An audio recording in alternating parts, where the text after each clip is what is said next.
అందరికీ నమస్తే ఫ్రెండ్స్. ఈరోజు నేను నా గోశాలలో ఆవుల పేడతో వచ్చిన పెంట, దాని ఉపయోగాలు చెప్పే ప్రయత్నం అయితే చేస్తాను.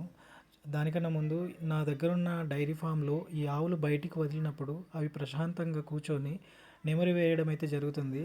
ఇలా నెమరు వేసే క్రమంలో అవి నాకు అలవాటుగా మారిపోయినాయి కాబట్టి నేను వాటి మధ్యలో నుంచి తిరిగినా కూడా ఒక్క ఆవు కూడా లేవట్లేదు.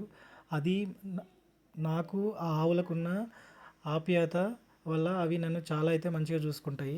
ఈ సంతోషం అయితే ఒక ఆవుల దగ్గర ఉన్న గోసేవకునికి మాత్రమే అర్థమవుతుంది. చూసే వాళ్ళకి మీరు కూడా అనుభవించండి. ప్రతి ఒక్కరూ ఒక దేశీ ఆవుని పెంచుకొని సాధ్యమైనంత వరకు మీకు ఎక్కడైతే పొలం ఉంటుందో అక్కడ పెంచుకొని ఆ దేశీ ఆవు పాలు తాగి ఆరోగ్యంగా ఉంటారని కోరుకుంటున్నాను. నాకు సాధ్యమైనంత వరకు నేను ఇలా ఆవులు పెంచుకొని నేను నేనైతే ఇలా సంతోషంగా ఉంటున్నాను. ఈరోజు మా దగ్గర పెంట అయితే ఉంది. ఆ పెంట దాని యొక్క ఉపయోగాలు రైతులకు మనం రైతులకు ఉండవలసిన అసలైన ఆస్తి ఈ పశువుల పేడతో వచ్చిన ఈ పెంట. ఈ పెంటని రైతులు ఒకప్పుడు దైవంగా భావించేవాళ్ళు. ఎంత దైవం అంటే ఈ పెంట పేరు మీదనే పేరు కూడా పెట్టుకునేవాళ్ళు. అలాంటి రోజుల నుంచి మనం ఎక్కడికో వెళ్ళిపోతున్నాము. మనం రైతులుగా ఉన్నప్పుడు, మన పూర్వీకులు రైతులుగా ఉన్నప్పుడు వాళ్ళు ఈ యొక్క ఎరువుని ఎంత జాగ్రత్తగా చూసుకునేవాళ్ళంటే వాళ్ళు చేసిన ప్రతి పని ఆరోగ్యానికి, మనుషులకు చాలా బంధాలని ఒకదానికొకటి ముడిపడి ఉండేది. వాళ్ళు అప్పుడున్న రోజుల్లో చాలామంది రైతులు అన్ఎడ్యుకేటెడ్ ఉన్నా కూడా వాళ్ళు బతికిన తీరు అనేది స్ఫూర్తిదాయకం. ఇప్పుడున్న రోజుల్లో చాలామంది ఎడ్యుకేట్ అయినా కూడా వాళ్ళకు రైతులకు ఎలాంటి ఎరువులు ఉపయోగించాలి, భూమిలో ఎలాంటి రసాయనాలు వాడకుండా ప్రకృతి పరంగా సహజ సిద్ధంగా వచ్చిన ఎరువులని వాడితే ఉపయోగాలని తెలిసి కూడా ఎవ్వరు కూడా ఆవులని కానీ ఎద్దులని కానీ పెంచుకొని వ్యవసాయం చేద్దామని ఎవరు ముందుకు రావట్లేడు. ఎందుకంటే శారీరక శ్రమ చేయడానికి ఇప్పుడున్న రోజుల్లో రైతు ఇష్టపడటం లేదు. ముఖ్యంగా కంఫర్ట్ జోన్లో ఉండిపోతున్నాడు. సౌకర్యాల కోసం అని చెప్పేసి వాళ్ళకున్న వాళ్ళకు కష్టపడే శక్తి ఉన్నా కష్టపడలేకుండా ఉండడానికి గల ముఖ్య కారణాలు ఏంటంటే ఇప్పుడున్న కార్పొరేట్ వ్యవస్థలు రైతుని సోమరితనంగా మార్చేస్తున్నాయి. ఎందుకంటే అన్నీ తెలిసినా కూడా ఈ రసాయనాల వల్ల ఎక్కువ దిగుబడి వస్తుందన్న స్వార్థంతో ఆ రసాయనాలు చల్లి భూమిని కలుషితం చేసి ఆ పంటలు సమాజంలో ఉన్న మనుషులు తినడం వల్ల కూడా అనేక రోగాలకు కారణమవుతున్నాయి. లాంగ్ రన్లో దాని ఎఫెక్ట్ ఉంటుందని తెలిసినా కూడా దాని నుంచి తప్పించుకోలేకపోతున్నాడు. దానికి తోడు ఈ కార్పొరేట్ వ్యవస్థలు స్వార్థంగా వాళ్ళే విత్తనాలు తయారు చేసి రైతులకు అందించి వాళ్ళే ఒక రకమైన రోగాలని పుట్టించి అవి మనుషులకు ఇబ్బంది కలిగించేలాగా చేస్తున్నాయి. దీనివల్ల రైతుకు తీవ్ర నష్టం జరుగుతుంది. అది ఎవ్వరు కూడా గమనించే స్థితిలో లేరు. ఉరుకులు పరుగులైన ఈ కాలంలో ఎవ్వరు కూడా దీని గురించి ఆలోచించడానికి ముందుకు రావట్లేదు. ప్రతి రైతు ముఖ్యంగా వాళ్ళ దగ్గర ఉండాల్సిన ఆస్తి ఈ ఎరువు, పశువుల నుంచి వచ్చిన ఎరువు కానీ, ఇంకా గొర్రెల నుంచి వచ్చిన ఎరువు కానీ, మేకల నుంచి వచ్చిన ఎరువు కానీ, ఇలా అనేక ఎరువులు ఉపయోగించి మనము పొలాల్లో చల్లుకుంటే అవిది మాత్రమే అసలైన ఎరువు అని ఒకప్పుడు తెలుసు. కానీ ఇప్పుడు దాని నుంచి ఎక్కువ దిగుబడి కోసం ఇట్లా మనం కల్తీ వ్యవసాయం అయితే చేస్తున్నాం. ఒకప్పుడు రైతుల దగ్గర ఇంటి ముందు ఉన్న గడ్డివాము కానీ పెంటను చూసి ఇంటికి వచ్చిన ఎవరైనా అతిథులు కానీ బంధువులు కానీ అలాంటి గడ్డివాము పెంటను చూసి ఇంటికి పిల్లనిచ్చేవారు. కానీ ఇప్పుడున్న రోజుల్లో అలా చేయడానికి ఎవరు ముందుకు రావట్లేదు. ఇప్పుడు అలా ఉంటే వ్యవసాయం గల కుటుంబం అని పిల్లనివ్వడానికి కూడా చాలామంది వెనుకాడుతున్నారు. ఇలాంటి ఆలోచన తీరు రావడమే అది పెద్ద పొరపాటు. ఎందుకంటే మనము ఎక్కడ టెక్నాలజీ పరంగా ముందుకెళ్తున్నాం కానీ సహజంగా బతికి మనము ప్రశాంతంగా బతకడానికి ఇష్టపడటం లేదు. ఈ రసాయనిక వ్యవసాయం చేయడం వల్ల మనిషి యొక్క ఆలోచనలు కూడా పాడవుతున్నాయి. దానివల్ల మనం సమాజానికి ఒక రకంగా చెప్పాలంటే హితం కన్నా చెడే ఎక్కువ చేస్తున్నాము. మనము ఇప్పుడున్న రోజుల్లో సుభాష్ పాలేకర్ లాంటి మహానుభావులు మన సమాజానికి ఎంతో మేలు చేస్తున్నారు. అలాంటి ఎస్పీకే పద్ధతిని తెలుసుకొని అలాంటి వ్యవసాయాన్ని చేయడానికి ముందుకొస్తే మనము ఈ సమాజానికి రైతుగా హితం చేసిన వాళ్ళమైతే అవుతాము. ఇప్పుడు ఎలా ఉందంటే డబ్బులు ఇచ్చి అనారోగ్యాన్ని కొని తెచ్చుకుంటున్నాము. మనం చేసే పని తప్పు అని తెలిసినా కూడా ఈ రసాయనాలతో కూడిన వ్యవసాయం చేయడం తప్పు అని తెలిసినా కూడా ఎక్కువ దిగుబడి పొందటానికి మనకు రైతులకు తెలియకుండానే మోసం అయితే జరిగింది. ఇప్పుడు ఆ మోసాన్ని మనము రసాయనిక మందులు వాడకుండా మళ్ళీ మనం మన పూర్వీకులు చేసిన వ్యవసాయాన్ని చేసి మనం సమాజానికి హితం చేయాలని అయితే కోరుకుంటున్నా. ఇప్పుడున్న రోజుల్లో కల్తీ లేని వ్యవసాయం, కల్తీ లేని తిండి దొరకాలంటే చాలా కష్టమైపోయింది. ముఖ్యంగా ఏంటంటే మనం లాంగ్ రన్‌లో మనిషి యొక్క జీవితకాలం తగ్గడానికి ముఖ్య కారణం ఈ కల్తీ వ్యవసాయమే, రసాయనిక వ్యవసాయం. దానివల్ల మనం సమాజానికి చాలా అంటే చాలా నష్టాలైతే చేకూరుస్తున్నాము. ఒక నష్టాలంటే ఒకప్పుడు పూర్వీకుల్లో మనిషి దాదాపు ఒక 100 సంవత్సరాలు బతికేవాడు. ఇప్పుడు ఆ మనిషి యొక్క జీవితకాలం అనేది దాదాపు 50-60, 50, 70 వరకు అయితే అన్ తగ్గిపోయింది. దానికి గల ముఖ్య కారణం తను మనిషిగా తినే వస్తువులు. నూనెలు కానీ మనం తినే ప్రతి వస్తువు కల్తీ అయిపోతుంది. ఈ కల్తీ వ్యవసాయం చేసి మనుషులు ప్రశాంతంగా అయితే ఉండలేకపోతున్నారు. అనేక రోగాలు, ఒకప్పుడు ఉమ్మడి కుటుంబం ఉండి చేదోడు వాదోడుగా ప్రతి మనిషి సాయం చేసుకునేవాళ్ళు. ఇప్పుడు యాంత్రికమైన వస్తువులు రావడం, ప్రతి ఒక్కరూ మనుషులు మిషనరీస్ పైన ఆధారపడడం వల్ల మనిషి శారీరక శ్రమ అయితే చేయటం లేదు. దానివల్ల కూడా అనేక రోగాలు అయితే వస్తున్నాయి. రైతుకు కూడా రోగాలు ఎందుకు వస్తున్నాయి అంటే శారీరక శ్రమ చేయకపోవడము, కార్పొరేట్ వ్యవస్థలపైన ఎక్కువ డిపెండ్ అవ్వడము. ముఖ్యంగా ఏంటంటే మనము ప్రకృతి వ్యవసాయం చేస్తే మనకు తెలియకుండానే మనము ఎక్కువ శారీరక శ్రమ చేసి మనము ఆరోగ్యంగా ఉంటాము, భూతల్లిని ఆరోగ్యంగా ఉంచుకుంటాము, మన చుట్టూ ఉన్న సమాజాన్ని కూడా ఆరోగ్యంగా ఉంచుకున్న వాళ్ళం అవుతాము.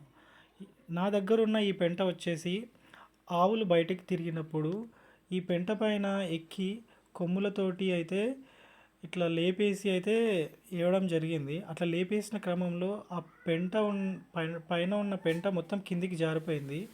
నా దగ్గర ఉన్న పెంటని నేను కాపాడుకునే ప్రయత్నం అయితే చేస్తున్నాను. మా దగ్గర ఉన్న పొలంలో ఈ ఆవుల పేడనైతే ఆవులకు పొలానికి అయితే ఉపయోగించడం జరుగుతుంది. నేను చదువుకున్న చదువుని నాకు సాధ్యమైనంత వరకు ప్రాక్టికల్గా అప్లై చేయడానికి నా వంతు కృషిగా అయితే చేస్తున్నాను. ఎందుకంటే ఇదే అసలైన ఆస్తి.